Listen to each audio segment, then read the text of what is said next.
Hello and welcome back to our IVF webinar tonight. Well, it's good to be back here, and I hope some of you had already had a chance to simply join us for our previous online patient meeting. And now it is time for us to go ahead with the next live event IVF webinar. And with us tonight is Dr. Laura. Dr. Laura, can you hear me loud and clear? Perfectly. Thank you. Good night.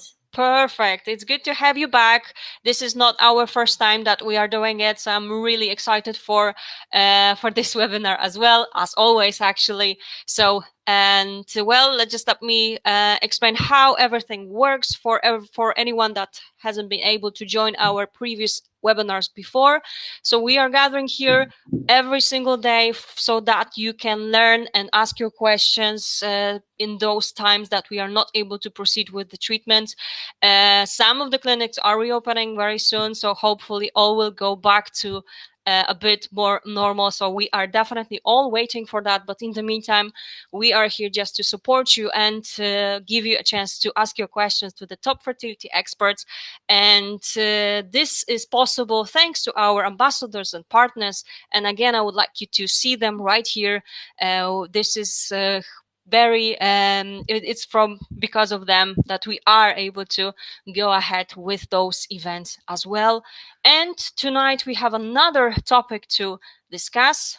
It is that now, is IVF a real solution for infertility caused by PCOS? And tonight with us is Dr.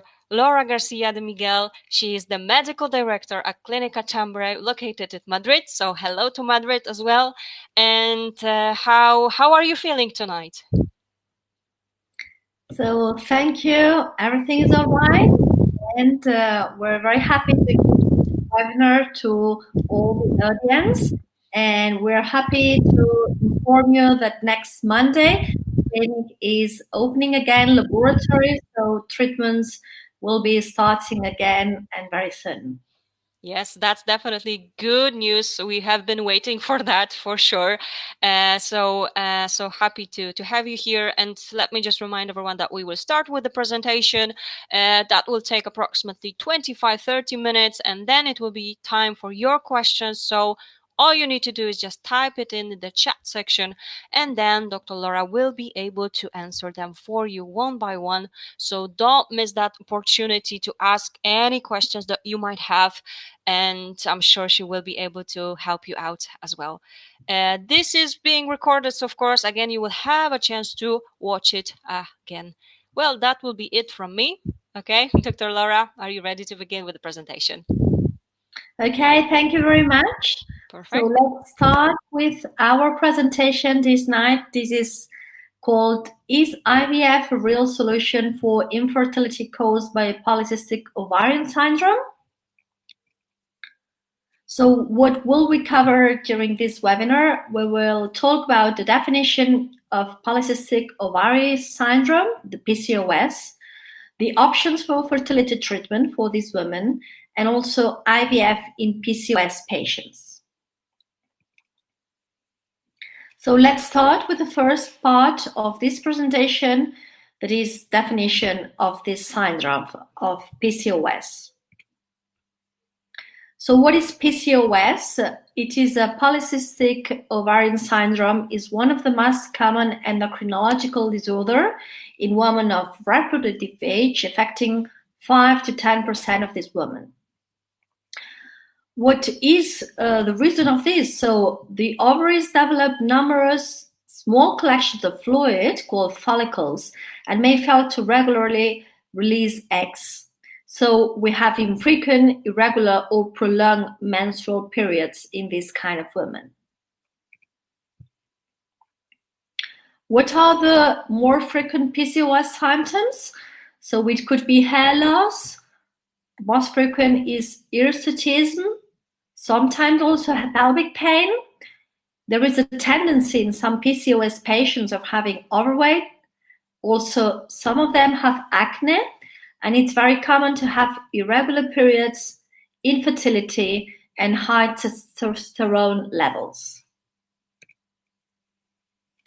So what is the cause of this syndrome? So the exact cause of PCOS is unknown, but it's thought to be related to perhaps insulin resistance. So high levels of insulin make the ovaries produce too much testosterone, which interferes with the development of the follicles and prevents normal ovulation.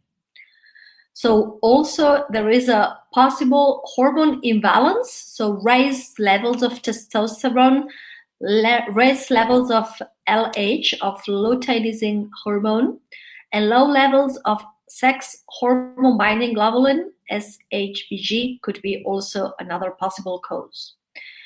And also there is the genetic cause, because we know that PCOS sometimes runs in families. So how we can do this diagnostic? So we need to use pelvic ultrasound to do the diagnostic of all these small follicles. So normally more than 12 in each ovary. Then the hormonal blood test to see if there is SHBG abnormalities, the hydroepiandrosterone sulfate hormone abnormality, elevation of androstenedione, which is a type of male hormone, estrogen decrease, and abnormalities in the FSH and LH. A normal woman that doesn't have PCOS normally has the double of quantity of FSH compared to LH. By contrast, in the PCOS, it's very common to have an increased LH compared to FSH or equal FSH to LH. There is also the need to do the glucose metabolism tolerance blood test. And also we need to check about risk cardiovascular disease, because there is possibility of have increased cholesterol and also increased blood pressure. Also, the PCOS has more likely to have thyroid disorders. So, as I said, are more common thyroid disorders in women with PCOS compared to normal population. So prevalence of subclinical hypothyroidism and thyroid autoimmunity is increased. So it's really imperative to check the thyroid function in these patients and check in a blood test TSH, T4, and the anti-thyroid antibodies. Let's go to the second part of this presentation, which is options for fertility treatment. The first option for fertility treatment is to do diet or exercise. So this is the part of non-pharmacological interventions. The second possibility is move to pharmacological interventions such as oral ovulation induction agents such as clomiphene and letrozole, the use of metformin that I will explain later, and ovulation inductions with gonadotropins. And the third part, the most advanced, is the use of assisted reproductive techniques such as IUI, intrauterine insemination, or IVF, in vitro fertilization, that we will talk in the third part of the presentation. So let's talk about the non-pharmacological interventions to treat fertility in the PCOS. So regarding diet, we need to use a low-calorie diet with adequate nutritional intake and healthy food choices, because we know when women with PCOS has not overweight, there is a tendency to regulate better the ovulation, so it could help fertility in these women. It's also very important to do exercise, a minimum of 150 minutes per week of moderate intensity physical activity, or 75 minutes per week vigorous intensity and muscle strengthening activities on 2 non-consecutive days per week. And for modest weight loss, a minimum of 250 minutes per week of moderate intensity activities, or 150 minutes per week of vigorous intensity is recommended. because again, it's going to decrease the weight and it's going to improve the metabolism of glucose, and it's going to help the ovary work much better. So other options are the pharmacological interventions, the oral ovulation induction agents. So there is a possibility to use letrozole or clomiphene. Letrozole, it is administered at 2.5 to 7.5 milligrams daily for 5 days. And many studies demonstrate letrozole to be superior than clomiphene in terms of clinical pregnancy rate or live birth rate. By contrast, clomiphene, usually it's more frequent use, and it is administered orally as well as letrozole, typically for 5 days starting on the second day of the period. In a course of 3 to 6 cycles of oral ovulation induction could be recommended.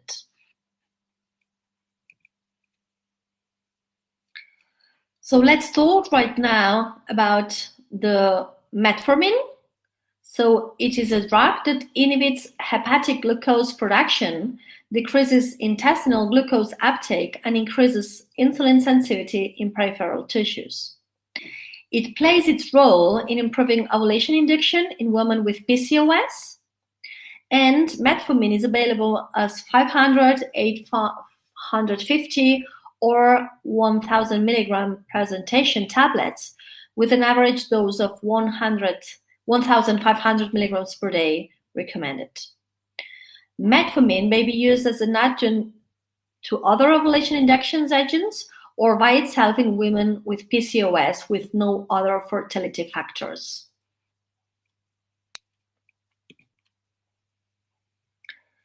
So regarding pharmacological interventions, there is the possibility to use ovulation induction with gonadotropins. There are various preparations of gonadotropins for therapeutic use with FSH and LH effect. They are used as second-line agents for ovulation induction following unsuccessful treatments with first-line oral ovulation induction agents.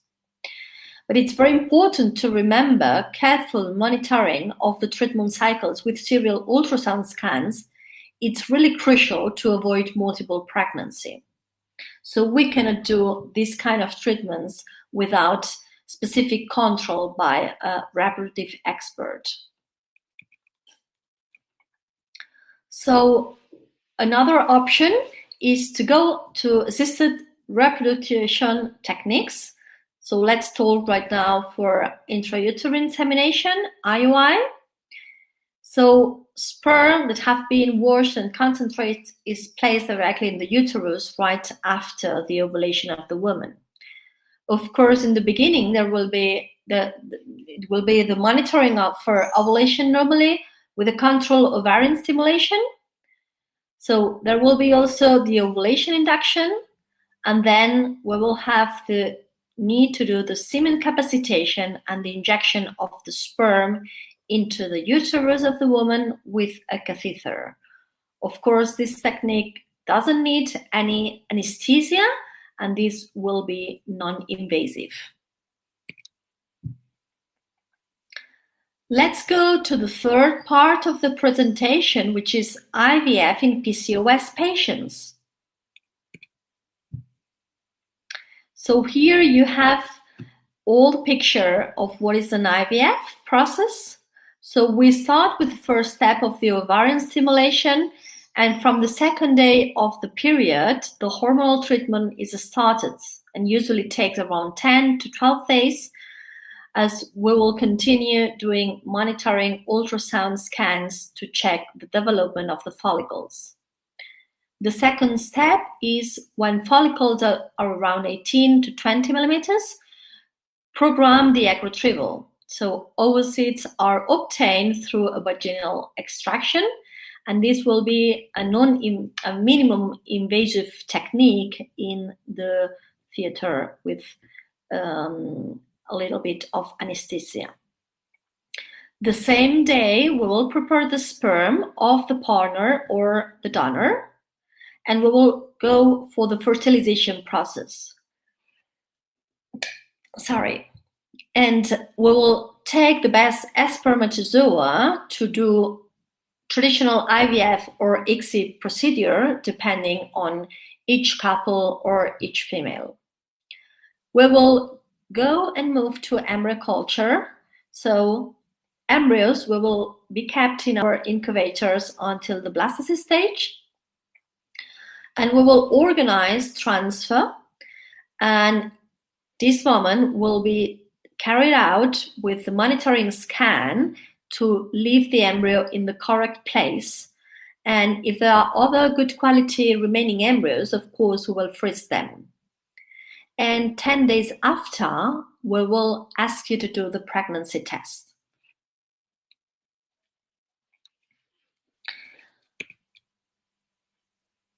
So in vitro fertilization, women with PCOS are at a greater risk of a high response to control ovarian stimulation and development of ovarian hyperstimulation syndrome. So this is the major risk of IVF in this kind of women, that their ovaries are working a lot even when using low dosage of hormones. Regarding ovarian hyperstimulation syndrome, we have different classification. We have mild to moderate to severe. The mild is having abdominal distension, mild nausea, vomiting, diarrhea, and enlarged ovaries, but no relevant laboratory alteration, and there is a lacking clinical significance. If we have a moderate ovarian hyperstimulation syndrome, we will have also similar to mild, but also ascites, and there will be laboratory abnormalities such as hypoproteinemia, and it's very important that we will take care and monitor these patients. And the severe ovarian hyperstimulation syndrome is with very intractable nausea or vomiting, severe dyspnea or hydrothorax, which is liquid in thorax, in the lungs, oliguria, anuria, tense ascites, and many other clinical manifestations. There will be severe laboratory abnormalities, such as abnormalities in sodium and potassium. And also, it will be very important to go to hospital and monitor in intensive care units these patients. So what are the methods to avoid ovarian hyperstimulation? So it is the use of different medication to induce the ovulation, such as the agonists. So instead of using Ovitrel, we will use agonists, normally talk about the Capeptil or other names brands, to prevent the initial ovarian hyperstimulation syndrome. And then there is another strategy with this, which is cycle segmentation. So it means no transfer in the same cycle, 5 days after the egg retrieval, and go for elective freeze-all policy, so freeze all the embryos. The use of metformin, as an adjunct during IVF was found also to decrease the incidence of this syndrome in many articles.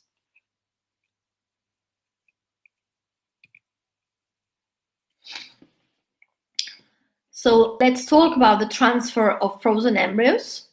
With an elective freeze-all policy, when there is no risk of ovarian hyperstimulation syndrome, we can transfer the first frozen embryo. For women who don't have a regular cycle, like the most PCOS patients, sometimes additional estrogen and progesterone medication are needed to prepare correctly endometrium before the embryo transfer. So, take-home messages and conclusions. Polycystic ovary syndrome is a multifaceted condition Hence, when choosing an effective treatment option for the woman with PCOS, a holistic approach plays an important role. A multidisciplinary care addresses not only subfertility or an ovulation, but also metabolic and psychological issues that are often associated within its spectrum. So thanks for your attention, and everything is going to be fine. Excellent. Thank you so much, Dr. Laura, for your presentation. Lots of interesting information and definitely useful. Thank you so much for that. And yes, everything is definitely going to be fine. And well, we will now go to your questions. So let me just remind everyone that if you have any questions at all, you need to put them in the chat section, and Dr. Laura will definitely answer them for you. So don't miss that chance to just simply ask an expert like Dr. Laura to find out what can be done in your case. And yes, there are some questions ready, so let's get to them right now. The first question is right here. Is metformin also given to these patients even if they have normal glucose tolerance tests and insulinemia? Is there any data about the use of GLP-4 analog peptides? So thanks a lot for this interesting question. So we have two strategies. Only use metformin when there is abnormality in the glucose tolerance test, but there is data evidence in terms of medical literature that it's recommended to use metformin in all IVF treatments when we have PCOS, because this will give us more chances to have a baby, to have an ongoing pregnancy. And regarding GLP-4 analog peptides, there is no evidence data, so everything is experimental and we cannot give you specific information about that. Okay, excellent. Thank you so much for your question and your answer to that. And now let's take a look at the next question. It's right here. I understand that women with PCOS have an increased risk of miscarriage. I sadly have had 2 and no successful pregnancies, including trying more recently with IVF. Why are women with PCOS more prone, and is there anything I can do to reduce miscarriage risk? I am 43, so appreciate my age will also be a factor. So thanks a lot for this question. Very interesting, and very sorry to hear these 2 non-successful pregnancies. So yes, we know regarding PCOS, the quality of the eggs, it's lower compared to the same woman of the same age having no PCOS, because all the physiology I explained before during my presentation may lead to immature eggs and eggs that have more risk to give to miscarriage. So this is quite common in general population, talking about PCOS. By contrast, in your particular case, having 43 years old, they would have, we need to have to consider 2 strategies. So first, perhaps considering egg donation, because generally speaking, 43 years old, it's the age that we recommend directly egg donation to increase success rates. Or by contrast, if you want to go for another round of IVF, then I would recommend, if you have lots of embryos, to try to go for PG as a strategy, so do the screening of your embryos before transferring. Okay, perfect. Thank you so much again for answering another question. And there are definitely more of those coming. So let me get to the next one right here. So why would you advise freezing embryos and not having a fresh transfer? Could you just explain? Of course, let me explain a little bit more in detail. So not only in PCOS, also in general IVF, before transferring, we need to confirm that the levels of estradiol and progesterone are all right, and we don't have increased level or increased risk of estradiol or increased risk of progesterone, because this would decrease the chances of implanting of the embryo. And also, if estradiol is very high, if we have more than 3,000, or if we recover more than 15x, so then there is a risk of hyperstimulation syndrome. So of course, the most important is safety and healthy of our patients. So if this is the case, then it's not recommended the fresh transfer because of these two reasons. First, because the implantation rate is going to be decreased because of abnormalities in the hormones that are going to affect the endometrium receptivity. And second, because you will have a very huge risk of having ovarian hyperstimulation syndrome. So in this case, it's recommended the freeze-all strategy. By contrast, if during the ovarian stimulation everything is all right and you don't have a big risk of having the hyperstimulation syndrome, then we just can go directly to a fresh cycle. Okay, excellent. Thank you so much. And actually, there was another question about the fresh transfer. So you already answered. It is possible if there is low chance of hyperstimulation. I mean, right? Yes, of course. Of course, it's possible, and the strategy is try to choose the best dosage in terms of the gonadotropins to avoid hyperstimulation and to avoid production of more than 15x. So then, yes, it's possible fresh transfer. Excellent. Thank you so much for confirming that. And next question is, how can we improve eggs quality prior IVF? So very interesting question. We don't have the evidence how to improve eggs, but if we talk directly regarding PCOS, we think perhaps having a previtamins treatment could improve, but there is, again, no evidence how to improve the egg quality. So every patient has its own quality, not only regarding age, but also regarding factors such as PCOS syndrome. So it's really not a lot we can give to these patients. There are some publishing commenting about antioxidants such as melatonin, others commenting specific folic acid for this type of woman. But I would say more recommended diet, exercise, and the use of metformin in parallel to the ovarian stimulation. Okay, again, thank you so much for your question and your explanation to that. And next one, you have mentioned this, but if you could add something, what can we do during stimulation to prevent OHHS? So it's very important to use a short protocol, okay? So start the gonadotropins at low dosage, so no more than 150 units, and then have a very strict control and every few days to control. And if we don't have enough information with the regular scan, also add estradiol and progesterone blood test. And then the trigger shot, if there is a risk of ovarian hyperstimulation syndrome, will be with the agonist, with the capeptyl instead of the beta-HCG.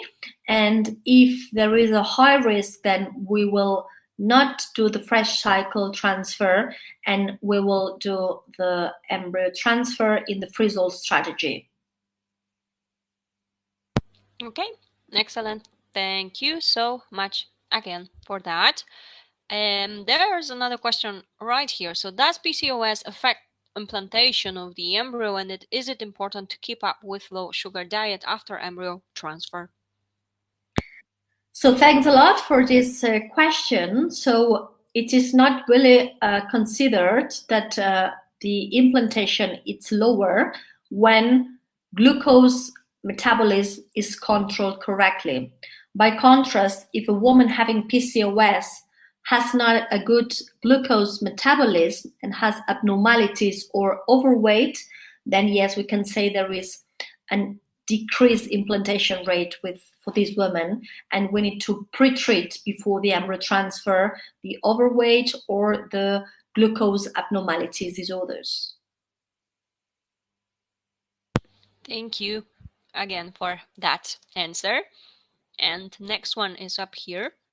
My AMH is 56 PMO. Is there any way I could have fresh transfer? I am 29. What's optimal starting dose of medicine? So I would say yes, it's possible in your case also to have a fresh embryo transfer, but it's very, very important to avoid the ovarian hyperstimulation syndrome. So I would say regarding a little bit your case, depending also on your weight and your BMI, not to use more than 150 units with the gonadotropin stimulation. Okay, thank you so much again for that. Excellent. And next question is up here.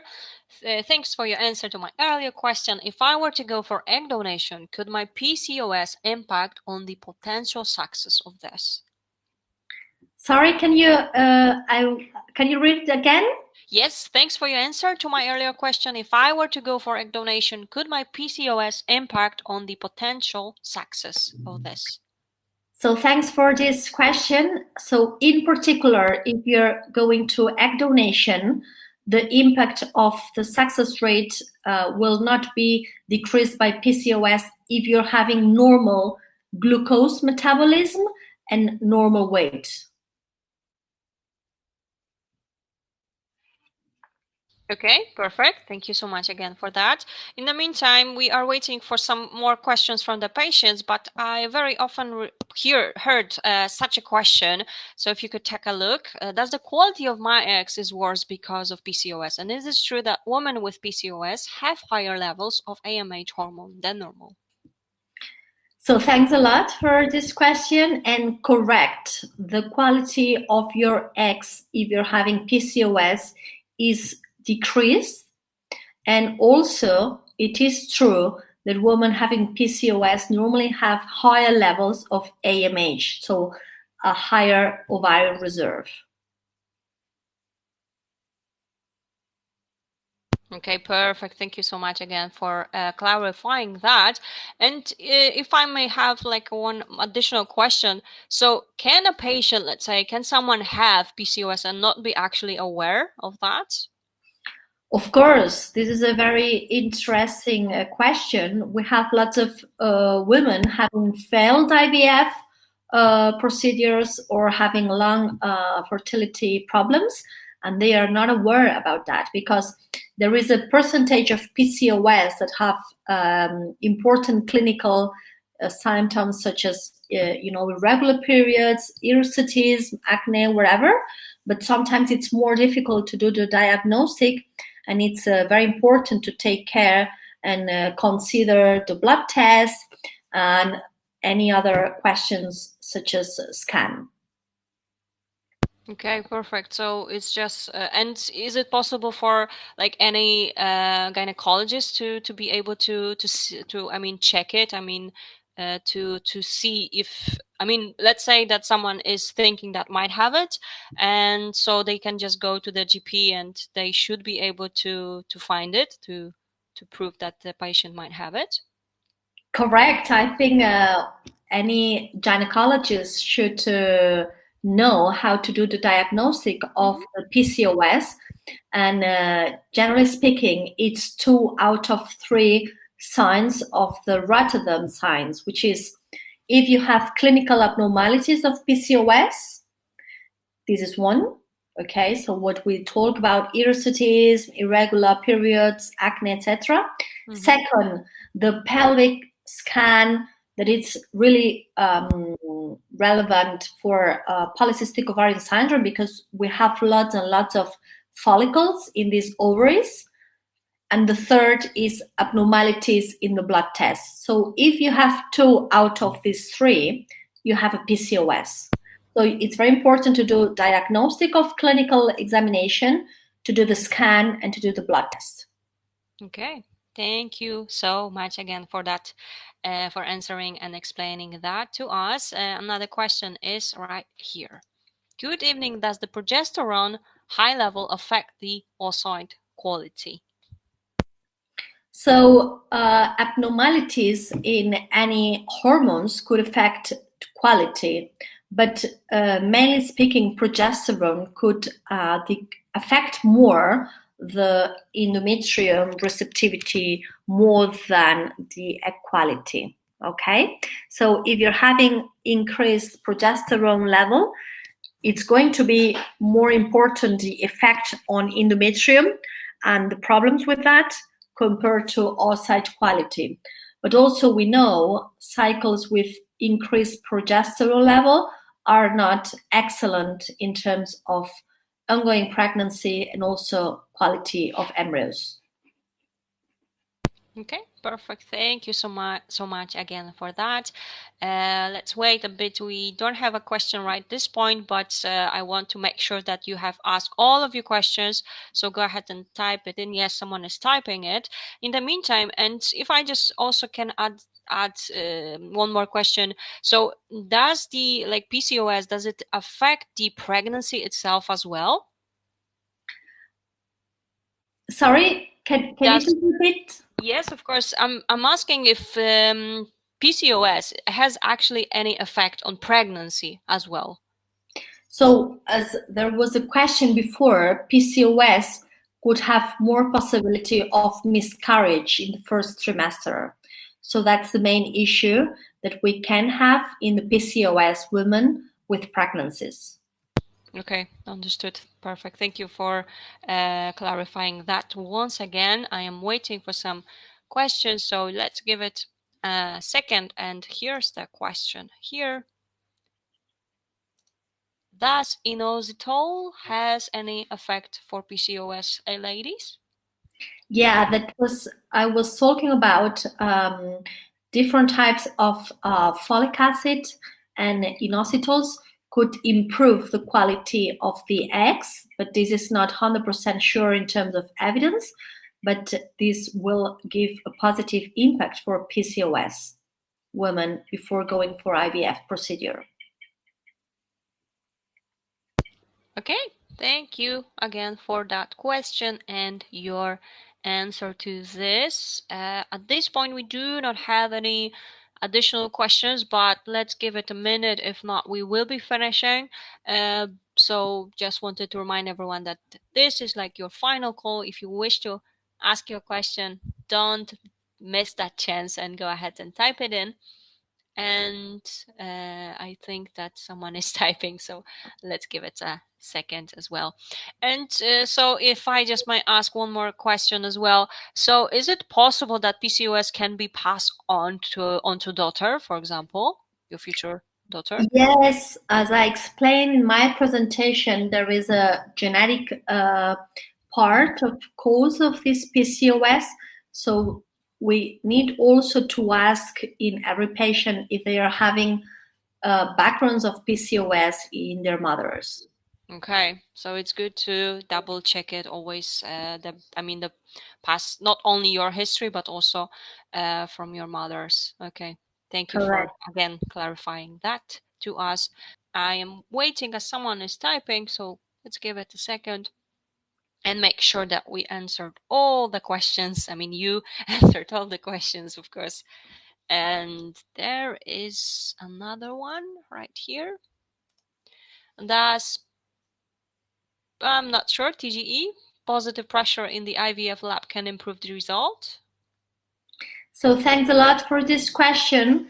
So there are always experimental articles and experimental works in IVF, but this is not 100% sure, and it's not a protocol technique to improve the result. Okay, excellent. Thank you so much once again for that. And can you tell us a bit perhaps on that? Do you know, have you been performing anything like that at your clinic or not really? Not really, because it's not, evidence based. Okay, understood perfectly. Perfect. Thank you. Okay, so you already had some questions from this patient. So the question is, will you help me if I come to your clinic? So I will be very happy to help you and to review all your case and improve your chances to have a baby. Of course, I will be very happy and I will definitely help you. Excellent, exactly. And I am just copying the link for you.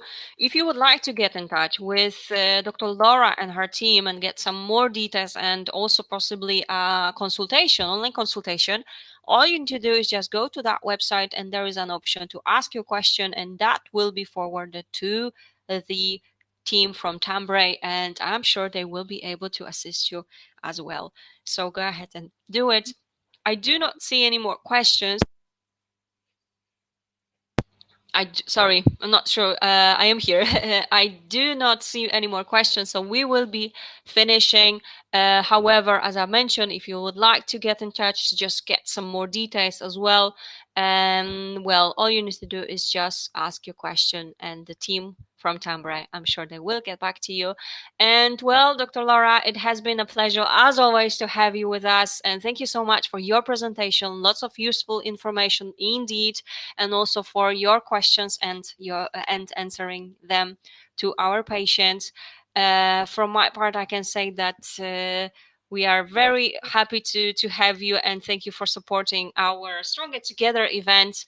There are more events with you coming, Dr. Laura. So as always, I am pretty sure that this is not our last one. So again, thank you so much for having for joining us. And well, is there anything you would like to add? So thank you, Caroline. Just thanks a lot for sharing this time with me and for giving us the opportunity to explain a little bit more about PCOS. And we would like to say again that we're going to do our new opening again next Monday, so 11th of May. Of course, we will start laboratory treatments with national people, but we know very shortly we will be able to receive all our international patients that are extremely excited to come very soon. Yes, we are definitely waiting to hear such news. It's good that you are reopening. It means that it's getting back to normal a bit. Of course, I'm sure international patients cannot wait for this to be possible for them as well. So fingers crossed, it's going to happen. We have been waiting quite a long time, so I believe that now it should be quite soon. Fingers crossed for sure. Everyone is definitely waiting. And take care, everyone. Yes, exactly. Thank you once again. As you can see, the patients are also thankful. There are more thank yous right here. So again, thank you so much. Someone is typing, so I just want to make sure that this is probably a thank you. However, let's make sure of it. Okay. Yep, exactly. One more right here. Okay, thank you so much. Once again, just wanted to remind everyone that we will be back here tomorrow at 6 p.m. UK time and at 8 p.m. UK time. There are 2 more topics tomorrow that we will discuss. So stay tuned with all of our events, and I just hope to see you back here. And remember, this has been recorded, so if you missed any parts, you will be able to watch it again. All you will need to do is just simply go to the website in the chat section, but also to our myivfanswers.com, and you will be able to find it there. Plus, once the new video is uploaded, you are able to see it also on YouTube channel, so you can subscribe, and that way you will be up to date with all of our uploaded videos, but also when it comes to our upcoming events, you will be informed straight away. Thank you so much. Take care and have a lovely evening. Dr. Laura, thanks so much again. Thanks a lot. Thank you. Bye-bye.